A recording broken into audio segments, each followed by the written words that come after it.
Are you ready to witness some mental gymnastics? After being selected as the vice president nominee for the Democratic Party, claims and allegations resurfaced against Tim Walz by the Republican VP nominee J.D. Vance regarding his military service and the extent to which Tim leveraged his past service to advance his political career. In a recent interview on CNN, Dana Bash tried to corner Vance on these accusations and even attempted to twist his words in order to push her network's ideological narrative. But he wasn't having any of it and was quick to catch what she was doing. But before I delve deeper into it, make sure to subscribe for more discussions like this. You have been on the campaign trail questioning Tim Walz's military record.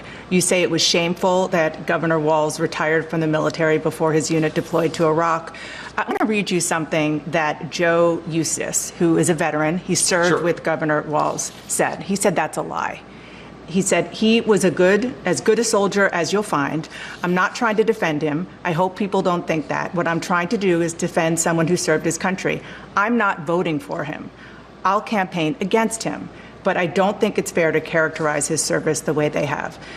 Governor Walz served 24 years. Sure. He even stayed after he could have retired because of 9/11, more than the country asked of him.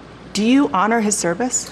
Well, of course, Dana, I honor his service, and I've never criticized what Tim Walz did when he was in the military. I criticized his retirement decision, and most importantly, Dana, I criticized his lying about his own record, okay?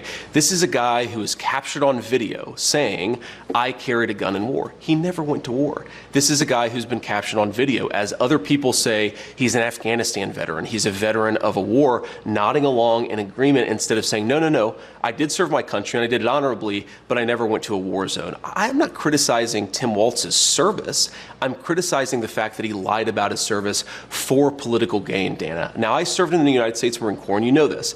And look, there are a lot of things that I'm proud about. I've never lied about what I did or overstated it because it would be beneficial to me in an election. I think that's what Tim Walz did. That's what I was criticizing. And yes, I do think it's scandalous behavior. Just to set some facts straight, stolen valor, according to veteran.com, which is a popular website among U.S. veterans, is, quote, the act of falsely claiming military service, falsely claiming a certain rank, which was not earned, and can also include the wear or claim of certain military awards or decorations that were never actually awarded. And as someone whose grandfather was in the military, I hate people who do this. Now, apart from it being unethical and outright wrong, it is also a punishable act under federal law. The Veteran Act of 2013 states that, quote, it is a violation of federal law for someone to falsely claim military service, awards, and decorations, or embellished rank. Of course, intent matters in this case, and it becomes a criminal act if someone uses it for financial gain or some other benefit by making false claims about their service, not like acting. Stolen valor also does undermine the sacrifices and contributions of genuine veterans like my grandfather. That is why it is frowned upon by many.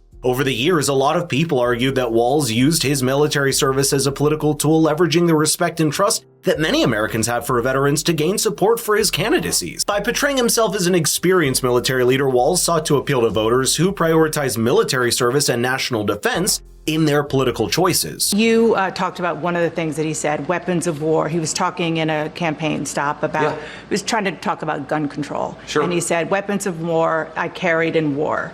I will say that the Harris-Walz campaign did say that the governor misspoke there. Sure.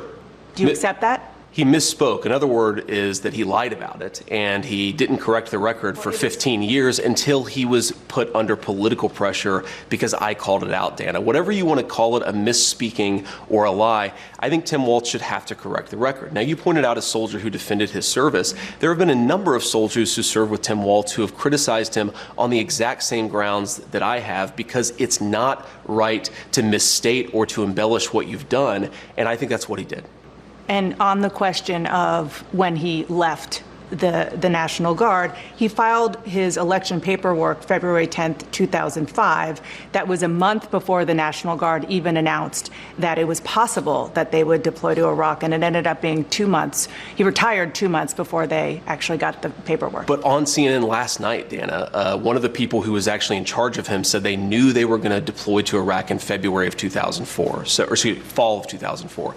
So he knew he was going to Iraq. He decided to quit, to retire, whatever word you want to use. Retire. Because whatever, because he wanted to run for Congress. He lied about that. He said that when he decided to retire, he did not know that he was going to Iraq. That is another untruth, as even his senior military officer said. So again, I'm not criticizing the service, I'm criticizing the dishonesty. Dishonesty spoken in favor and for the purpose of political benefit. When it comes to deployment in Iraq, ABC News alleges that, quote, Walz appears to have been aware prior to his retirement that his unit was under consideration for deployment, adding, quote, shortly after announcing his first run for Congress in March 2005, Walz issued a statement saying his unit had been notified of a possible partial mobilization, stating that he had a, quote, responsibility not only to ready my battalion for Iraq, but also to serve if called on. He also didn't retire to the rank of Command Sergeant Major as he claimed over the years. Instead, Walz retired as a Master Sergeant, the reason for that being, quote, because he did not complete additional coursework at the U.S. Army Sergeant Major Academy. Thomas Behrens, who took over as Command Sergeant Major of Walz's battalion after his retirement, even sent him a letter in 2016 saying, quote, it saddens me that after your long career in the National Guard that you did not fulfill the conditions of your promotion to Command Sergeant Major. And it's quite a title to have when it has been earned. I would hope that you haven't been using the rank for political gain,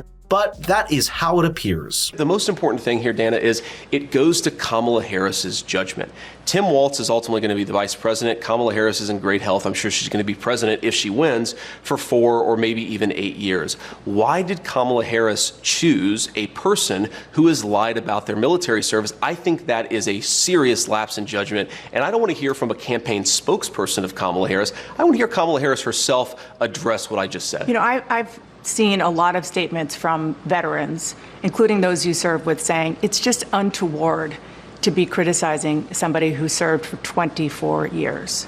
Dana, I'm not interested in the ad hominem. I've heard from a lot of veterans groups who criticize Tim Walz. The question is, he said he served in war, and he didn't. That is a dishonesty. I couldn't care less what one or the other person says about it. I care about what the truth is. The truth is that Tim Walz didn't tell the truth, and importantly, Dana, this is about Kamala Harris's judgment. And I think that when you ask, why has Kamala Harris allowed the border to be wide open? Why has Kamala Harris supported policies that have promoted the increase in inflation? I think it goes to the heart of her judgment, and I think that that's what we should be talking about. Dana Bash should receive a gold medal for her outstanding abilities in mental gymnastics, if you ask me. She's clearly showing her bias here because JD has told her more than once that he wasn't criticizing Tim's service, rather his claims about his service after he retired. Those are completely different things. Notice how she tried to twist the question multiple times to continue pushing her agenda, which is a common tactic the MSM follows if a politician or public figure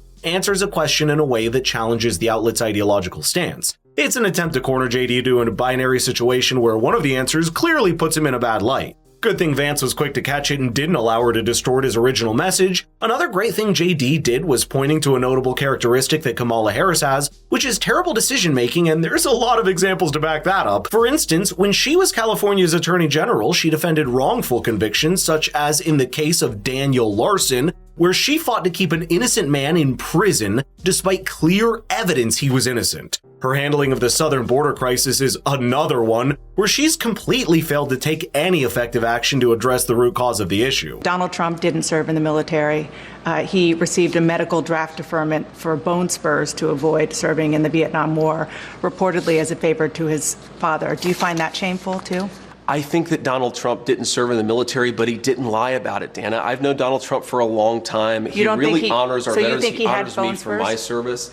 Donald Trump didn't lie about serving in the military. He didn't say that he went to Vietnam when he didn't. This is the problem. I don't criticize anybody. Whether they served our country or not, I think it's honorable to serve, but obviously a lot of people have reasons for not serving.